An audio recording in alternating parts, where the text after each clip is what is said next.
Assalamu alaikum warahmatullahi taala wabarakatuh. Leo ninazungumza jambo moja tu kuhusiana na vita inayoendelea nchini Iran. Kwa nini nazungumzia hilo? Leo ni takriban siku ya 6 tangu Marekani itangaze vita rasmi na Iran.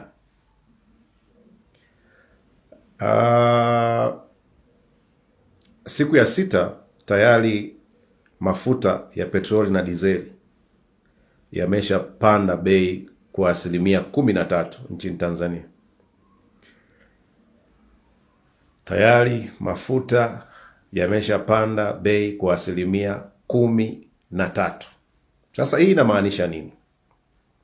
Kumbukeni vita hii haipigani Tanzania, ndugu zangu. Na kwa nini tunazungumzia habari ya mafuta? Mimi sizungumzia habari ya vita. Wachambuzi wa vita wanajulikana. Mimi nazungumzia habari ya mfumuko wa bei kuanzia sasa. Mfumuko huu wa bei ya mafuta utaiumiza vipi nchi yetu ya Tanzania? Kwanza, gharama za bidhaa zote zitapanda maradufu. Japokuwa baada ya mauaji ya tarehe 29 tayari bidhaa zimeshaanza kupanda maradufu kutokana na Tanzania misaada mingi imesitishwa. Sasa hivi tunaenda kulionja joto la jiwe ambalo Mungu ameifanya kwanza mioyo ya watawala iwe migumu ili aweze kuwanyosha kwanza wananchi. Baadaye CCM na Chadema na wasiokuwa na vyama, wasiokuwa na dini, wote tutakuwa kitu kimoja.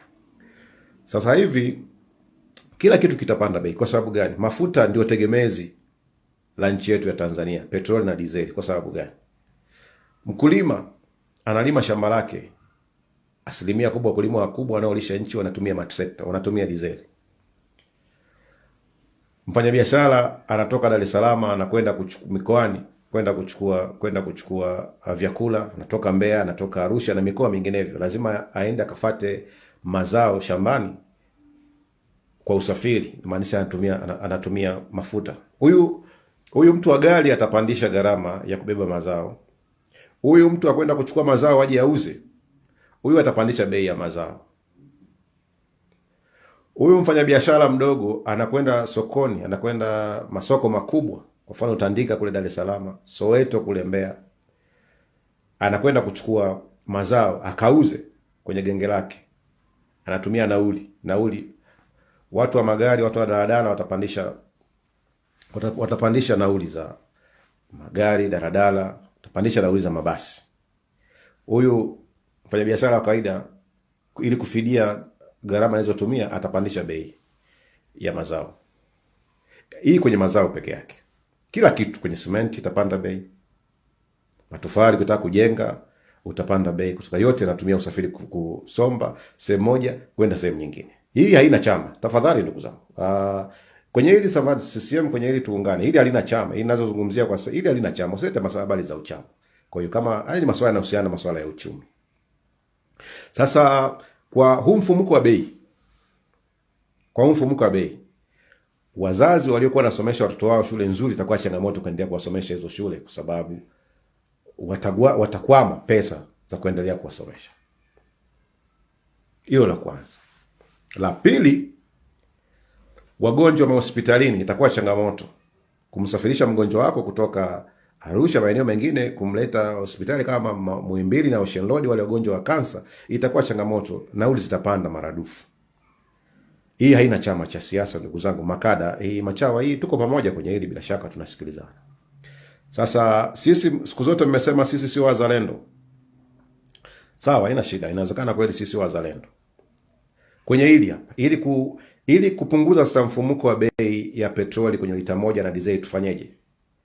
Wewe fikiria, lita moja ya petroli ina kodi za serikali zaidi ya 16. Lita moja ya petroli ina kodi za serikali zaidi ya 16. Sasa hivi nini kifanyike? Kwanza serikali ifute kodi kwenye lita moja, kila lita ifute kodi kwenye petroli, ifute kodi kwenye dizeli. Ili swala la muda, vita hii haiwezi kuishi milele. Tutafanyaje sasa kurudisha hiyo pesa? Si hatukufanya uchaguzi, hatukuchagua mbunge. Nyi wabunge haramu, wazalendo, sisi wazalendo. Kila mbunge haramu mmoja analipwa milioni 19. Sasa hivi mbunge haramu mmoja akatwe milioni 18, atoe milioni 1. Tuna majimbo zaidi ya 360 nchi nzima, Tanganyika na Zanzibar. Hiyo la kwanza. La pili, ukienda kwenye halmashauri kuna mkurugenzi, kuna mkuu wa wilaya, kuna dasi. Hao watu abakiwe mmoja tu pale kwenye halmashauri, tubaki na mbunge. Toa mkuu wa wilaya na ofisi, toa mkuu wa wilaya na gari yake na vieti yake, apumzike. Halmashauri zote nchini. Toa mkurugenzi, apumzike. Halmashauri zote nchini. Mwache mbunge, alichaguliwa na wananchi kwa muda, alichaguliwa na wananchi. Hii kodi iende kwenye fidia ya gharama ya mafuta. Sisi nyinyi wazalendo mnaweza. Twende kwenye mtaa. Mtaa kuna mwenyekiti wa mtaa, kuna mwenyekiti wa kitongoji, mwenyekiti wa kijiji, kuna mtendaji wa kijiji, mtendaji wa kitongoji, mtendaji wa mtaa. Toa mtendaji hapo. Acha mwenyekiti wa kijiji. Nyinyi wazalendo mnaweza. Ili swala kwa wazalendo sidhani kama inaweza likawasumbua. Tuende kwenye mkoa. Mkuu wa mkoa ana ofisi yake pale. Kazi yake yeye asilimia kubwa, kila akizungumza, kila mkuu wa mkoa ni kumpamba rais tu. Ni si wazalendo, kwani shida gani?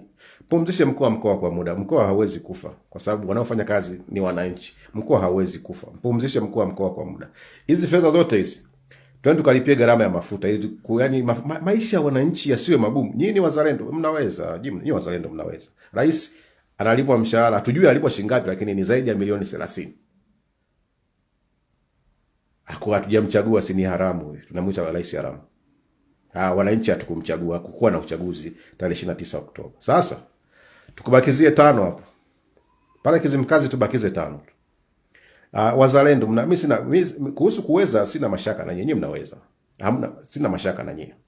Tukifanya hivi tunaweza tukakomboa mfumuko wa gharama za maisha Tanzania. Vinginevyo ndugu zangu wananchi, vinginevyo kama karibia siku ya 6 13% imepanda. Hii vita ikienda mwaka mmoja au miezi 6,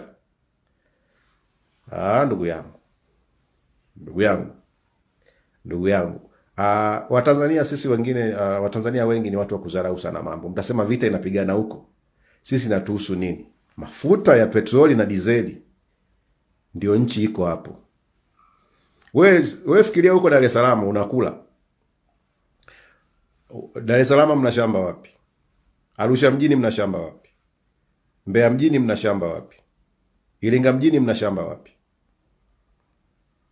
Mnatoa vijijini, mazao yanasafiri kwa magari, mnatumia petroli na dizeli. Kwa hiyo ndugu zangu, kwenye hili kama serikali haitafuta kodi 16 kwenye kila lita ya petroli na dizeli,